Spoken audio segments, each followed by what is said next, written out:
On reconnaît un prophète par sa capacité à se taire, non pas à parler. Pourquoi on respecte Paul? Parce qu'il dit qu'il a vu des choses qui ne sont pas permis de répéter.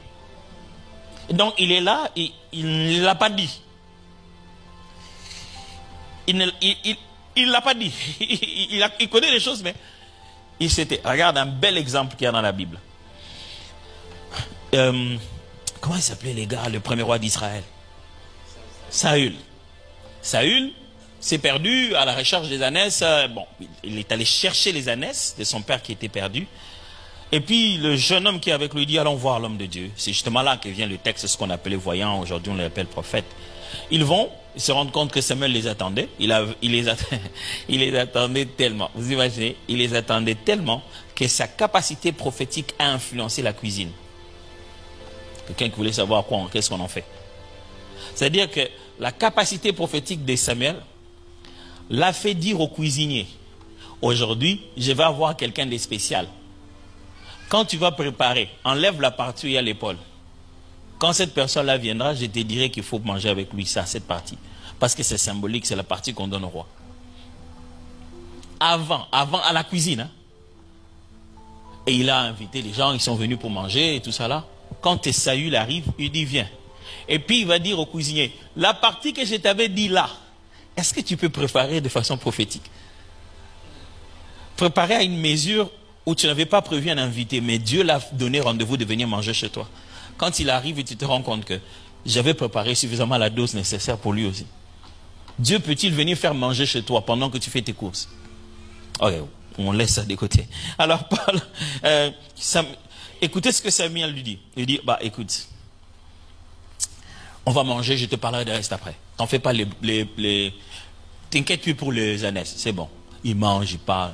Le matin, il va l'accompagner. Il l'accompagne, lisez les textes. Hein.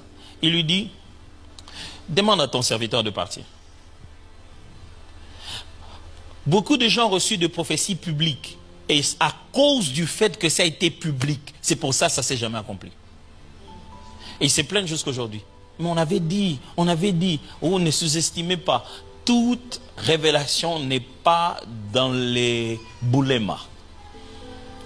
Vous pouvez exposer une vérité qui la rend combattable et n'est pas s'accomplir. Ok, ça c'est une chose que je n'ai pas le temps de vous expliquer. Mais qu'est-ce qui se passe? Il se passe qu'il lui dit, dis au jeune homme de partir. Il demande au serviteur de s'éloigner un peu. Ils restent parler ensemble. Il lui parle. Il dit, le Seigneur t'a choisi. Tu vas devenir roi. Il le oint. Il fait tous les services. Il rentre et dit, ne dis à personne. D'ailleurs, quand tu vas avancer, l'esprit va te saisir. Il avance, puis cela. L'esprit le saisit et tout. Il arrive chez eux à la maison. Son oncle le voit. Il dit, mais t'étais où, Saül? Il dit, non, mais je t'ai dit, mais même ton père commence à craindre ici à cause de toi. Tu étais en train de faire quoi? Non, non, j'étais arrivé chez l'homme de Dieu. Oh, il t'a dit quoi? Alors il lui répond, il dit, il m'a dit de ne pas m'inquiéter pour les ânesses, ils étaient déjà retrouvés. Il ne lui a pas parlé de la royauté. Il n'a pas parlé de la royauté. Parce que lorsque le conseil divin se met à renseigner les acteurs, ne va pas informer les spectateurs. There is what we can call prophetic spoiling. Tu es en train de spoiler quelque chose et tu l'abîmes. Tu veux expliquer ça? Dans le Nouveau Testament, les théologiens appellent ça messianic secret. Jésus finissait un travail et dit à quelqu'un, ne dit à personne. Regarde ce qui se passe. Quand il finit, quelques temps après, Samuel arrive.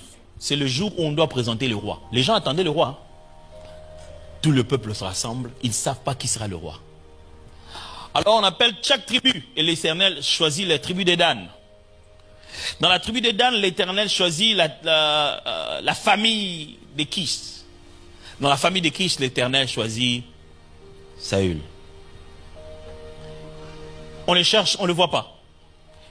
Et c'est par une parole prophétique que l'Éternel dit, il est caché là-bas, au fond dans les valises et tout. Il sort. Mais quel moment d'élection prophétique. Le peuple se dit non, ça c'est Dieu qui l'a choisi. Dieu l'a si bien vu qu'il a même vu là où il était. Mais ça c'est une grosse rediffusion. Hein. Si le conseil des élections sait que tu sais qui va gagner les élections avant, c'est plus élection. Si quelqu'un savait ce jour-là que le prophète qui parle et les garçons à qui on parle se sont déjà vus avant, imaginez ce que c'est. La raison pour laquelle le garçon devait connaître avant, c'est parce que Dieu sait que c'est un peu heureux. Et je dois lui donner un peu d'assurance. L'assurance qu'il lui donne à lui, il n'est pas censé vendre ça à qui que ce soit. Ils auraient pu rendre cette volonté de Dieu plus combattue à cause de leur propre faute.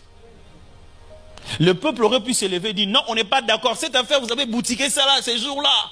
Et vous venez nous dire aujourd'hui que c'est Dieu qui a parlé. On n'est pas d'accord. Ça aurait pu créer des problèmes graves. Pourquoi? Ils n'ont pas su gérer le message. Ils ont publié ce qui devait rester secret. Vous entendez me suivre très bien. C'est pour ça, quelquefois, si vous ne savez pas comment délivrer certains messages, vous pouvez dire en public ce qui ne se dit pas. Et vous avez livré quelqu'un en fait. Vous l'avez complètement livré. Et il s'est dit, prophète, depuis que tu m'as donné ce message, il n'y a que des combats dans ma vie. Oui, tu as dessiné une cible derrière son dos.